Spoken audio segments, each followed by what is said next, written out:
Hello जी, नमस्कार। बहुत बहुत स्वागत है आप सभी का आपके अपने इस YouTube प्लेटफॉर्म स्वास्थ्य का क्लासेस कोटा राजस्थान पर। आज हम यहाँ पर बात करेंगे लैब असिस्टेंट का जो हमारा केमिस्ट्री का सिलेबस है। जैसा कि मैं पहले आपको बता चुका हूँ कि अगर हम केमिस्ट्री की बात करेंगे यानी रसायन विज्ञान के अगर लैब असिस्टेंट के सिलेबस में अगर हम बात करेंगे तो हमारे पास यहाँ पर सबसे ज्यादा जो चैप्टर है वो है फिजिकल केमिस्ट्री के। किसके हैं? Physical chemistry. और फिजिकल केमिस्ट्री का एक चैप्टर है आपका जिसका नाम है रासायनिक साम्य। और रासायनिक साम्य से यहाँ पर दो क्वेश्चन आपको मिलेंगे। यहाँ पर पहला रासायनिक साम्य का जो आपके इंट्रोडक्शन है यानी रासायनिक साम्य के अभिलाक्षणिक गुणधर्म और उसके अलावा नियम नियम जो है हमारे वहां से भी आपको रूल से भी आपको एक क्वेश्चन मिलेगा। ठीक है, सबसे पहले आप बात करेंगे रासायनिक साम्य के कुछ की पॉइंट है जो आपको याद होना बहुत जरूरी है, उसी को लेकर हम यहाँ पर डिस्कस करेंगे।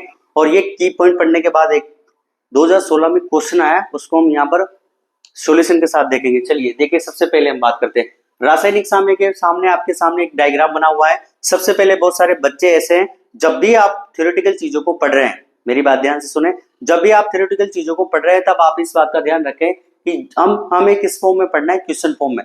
जैसे अगर मान लो हमारे सामने ये चीज लिखी हुई है कि रासायनिक साम्य, तो पहली बात तो ये आपके पास क्वेश्चन होना चाहिए कि सर ये रासायनिक साम्य क्या होता है। ठीक है, रासायनिक सबसे तो कह रहे आप परिचित हो, लेकिन ये साम्य अवस्था होती क्या है इसके बारे में हम जानेंगे। तो पहला क्वेश्चन आपके माइंड में ही होना चाहिए कि साम्य अवस्था क्या है। ठीक है, चलिए साम्य अवस्था की हम बात करेंगे। तो मैं आपको पहले बता चुका हूं कि 10th क्लास की जो बेसिक एनसीईआरटी है, हमारी 9th क्लास की जो बेसिक एनसीईआरटी है, वहां पर आपने रासायनिक अभिक्रियाओं के बारे में पढ़ा होगा। और रासायनिक अभिक्रियाओं के बारे में जब हमने पढ़ा तो वहां पर आपने देखा होगा कि दो तरह की अभिक्रिया आपको देखने को मिली। एक आपके पास होती है अनुत्क्रमणीय अभिक्रिया और एक आपके पास होगी उत्क्रमणीय अभिक्रिया। बात करें हम यहाँ पर उत्क्रमणीय अभिक्रियाओं की तो उसके बारे में हम यहाँ पर चर्चा करेंगे क्योंकि ये हमारे सिलेबस में है।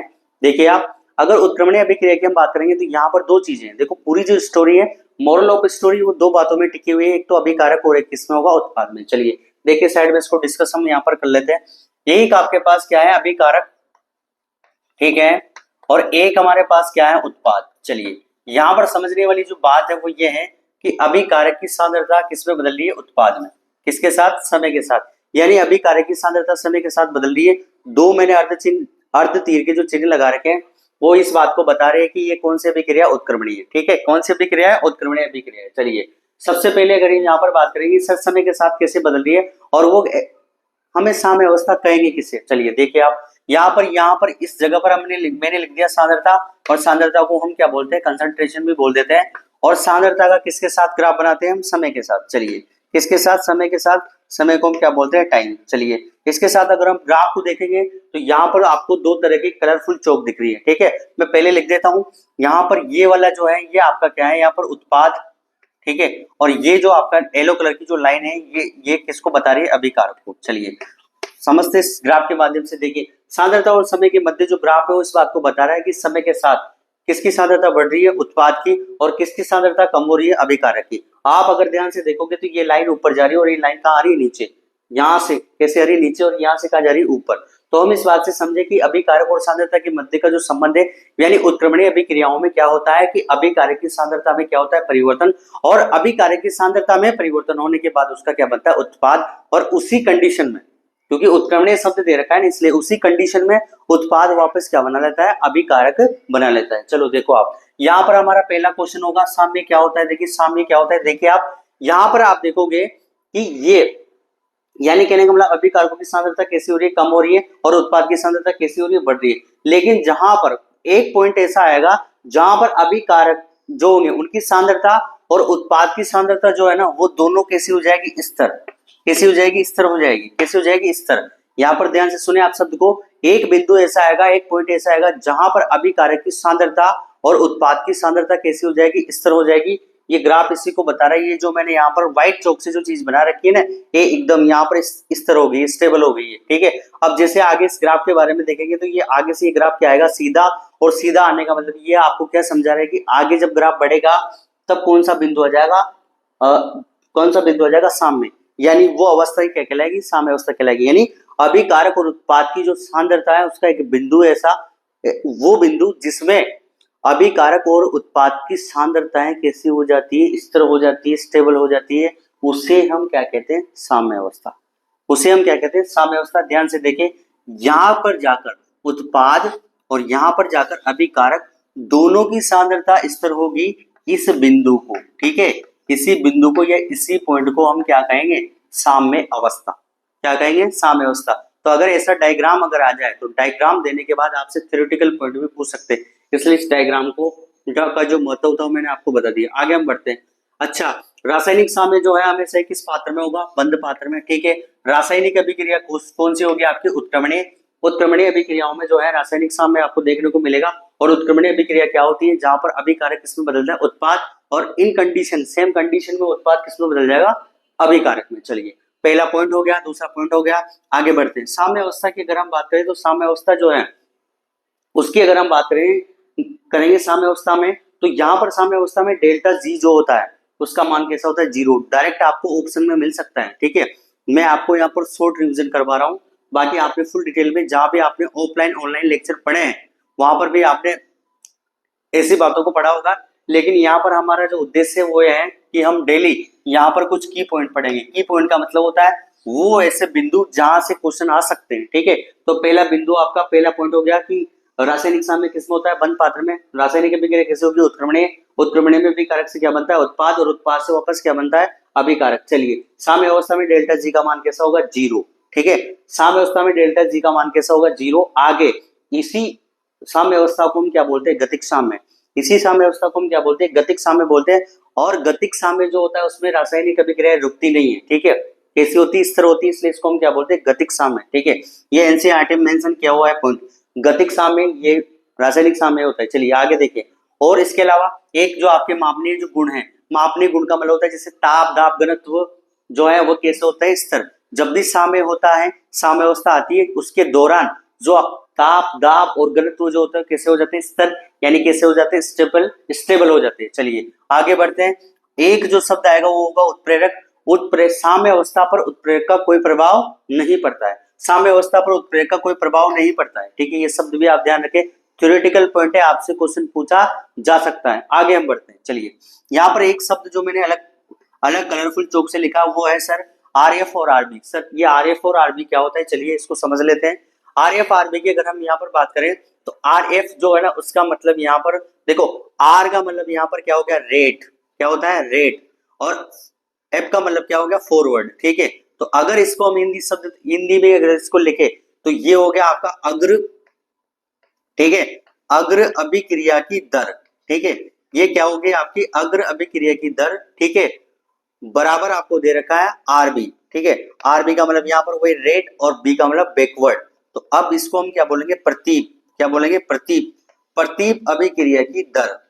ठीक है, प्रतीप अभिक्रिया की दर दोनों कैसी होती है, इक्वल, यानी कैसी होती है, समान होती है। ध्यान रखें आप इस पॉइंट को। आरएफ बराबर क्या होता है, आरबी। तो एक स्टेटमेंट वाला क्वेश्चन है जो 2016 में आया। ठीक है, 2016 के अंदर जो आपका लैब असिस्टेंट का पेपर हुआ था उसमें ये क्वेश्चन आया था। ठीक है, क्वेश्चन मैंने लिखा हुआ है, मैं देख लेता हूं। चलो देखिए, क्वेश्चन आपके पास था कि किसी रासायनिक तंत्र के साम्य अवस्था में होने पर, ध्यान से सुने आप, किसी रासायनिक तंत्र के साम्य अवस्था में होने पर निम्न में से क्या समान होंगे। यानी साम्य अवस्था जब आएगी तब क्या समान हो सकते हैं, क्या बराबर इक्वल हो सकते हैं। तो पहला ऑप्शन था उसमें क्रियाकारक और उत्पाद की सांद्रता। पहला ऑप्शन था कि क्रियाकारक और उत्पाद की सांद्रता। दूसरा ऑप्शन था अग्र व प्रतीप अभिक्रिया की दर, यानी रेट ऑफ फॉरवर्ड और रेट ऑफ बैकवर्ड दोनों समान हो सकती है क्या। थर्ड ऑप्शन था अग्र व प्रतीप जो अभिक्रिया है ना उसका वेग नियतांक क्या बराबर हो सकता है क्या, समान हो सकता है क्या, इक्वल हो सकता है क्या। और ऑप्शन था सेकंड और थर्ड दोनों। तो यहाँ पर तीन जो स्टेटमेंट आपको दिए हैं ये रासायनिक साम्य के अभिलाक्षणिक जो गुणधर्म है उन्हीं के स्टेटमेंट से क्वेश्चन पूछा है। तो उसका राइट आंसर जो होगा यहाँ पर जो पहला ऑप्शन है वो ये है कि रासायनिक मतलब वो सॉरी अभिकारक और उत्पाद जो है उसकी सांद्रता समान होगी। ठीक है, आप यहाँ पर देखिए मैंने सांद्रता बोला है कि यहाँ पर उनकी सांद्रता समान होती है क्या, नहीं होती। उत्पाद और जो अभिकारक है दोनों की सांद्रता कैसी होती है, स्थिर होती है। ठीक है, तो पहला ऑप्शन वैसे गलत हो गया। बराबर क्या होगा, आर एफ इक्वल, मतलब आर एफ किसके बराबर होगा, आरबी के, यानी रेट ऑफ फॉरवर्ड और रेट ऑफ बैकवर्ड दोनों कैसी होती है, इक्वल होती है, दोनों कैसी होती है, समान होती है। तो ये अभिलाक्षणिक गुण हो सकता है। साम्य अवस्था में डेल्टा जी का मान भी आपसे पूछ ले, आपसे ये भी पूछ सकते हैं कि उत्प्रेरक का क्या प्रभाव पड़ता है, गतिक साम्य क्या होता है। तो ये इंपॉर्टेंट पॉइंट है। और ये जो ग्राफ था ये थ्योरेटिकल पॉइंट से संबंधित था। जब भी आप केमिस्ट्री के सिलेबस को रिवीजन कर रहे हो, आप रिपीट जब कर रहे हो उसको रिकॉल जब कर रहे हो तो इस बात का आप जरूर ध्यान रखें कि हमें अभी हमारे पास टाइम है, लगभग 85 डेज लेफ्ट है अभी, है ना। तो उनके दौरान जब भी आप रिवीजन करें तो थोड़ा सा उसको रिवीजन इस तरीके से करें, ठीक है। क्वेश्चन को जब करें ना आप, तो क्वेश्चन को करने के बाद अगर आपसे बन रहा है क्वेश्चन, यानी आपके कंसेप्ट क्लियर है, आपकी थ्योरी कहीं कंप्लीट है, ठीक है। लेकिन 4 ऑप्शन 5 ऑप्शन जो आपको दे रखे, 4-5 ऑप्शन में अगर आपको दिख रहा है वहां पर कि कोई थ्योरेटिकल पॉइंट और कोई ऐसा पॉइंट है जो मैं इतनी तरीके से क्लियर नहीं कर पा रहा हूं, तो भैया उसको जाके जरूर देखें, ठीक है बाबू, क्योंकि बहुत जरूरी है ना। एग्जाम में सिलेक्ट होने के लिए, प्रतियोगी परीक्षाओं में देखो सभी विद्यार्थी प्रतियोगी परीक्षाओं की तैयारियां कर रहे हैं, लेब असिस्टेंट हो, आरपीएससी सेकंड ग्रेड हो, फर्स्ट ग्रेड हो, रिट बेंच थर्ड ग्रेड हो, फोर्थ ग्रेड हो, कोई सी भी ग्रेड हो जिसकी तैयारियां कर रहे हैं, सेंट्रल बोर्ड का हो या स्टेट बोर्ड का हो। लेकिन मैं आपसे ये कहना चाहूंगा कि प्रतियोगी परीक्षाओं की तैयारी के लिए सबसे बड़ी बात जो देखी है वो ये है कि आपका माइंडसेट, आप क्वेश्चन को कैसे अटेम्प्ट करते हो भाई, इस पे बहुत डिपेंड रहता है, ठीक है। और आपने क्वेश्चन की प्रैक्टिस कैसे की, ठीक है। जीवन में अभ्यास होना बहुत जरूरी है। अगर आप एग्जाम के कुछ महीने पहले अगर आप अभ्यास नहीं कर पा रहे, आप प्रैक्टिस नहीं कर पा रहे क्वेश्चन और आंसर की, तो फिर आप बहुत गहरे पानी में हो, क्योंकि थ्योरेटिकल चीजें पढ़ने के बाद आपको क्वेश्चन करना बहुत जरूरी है।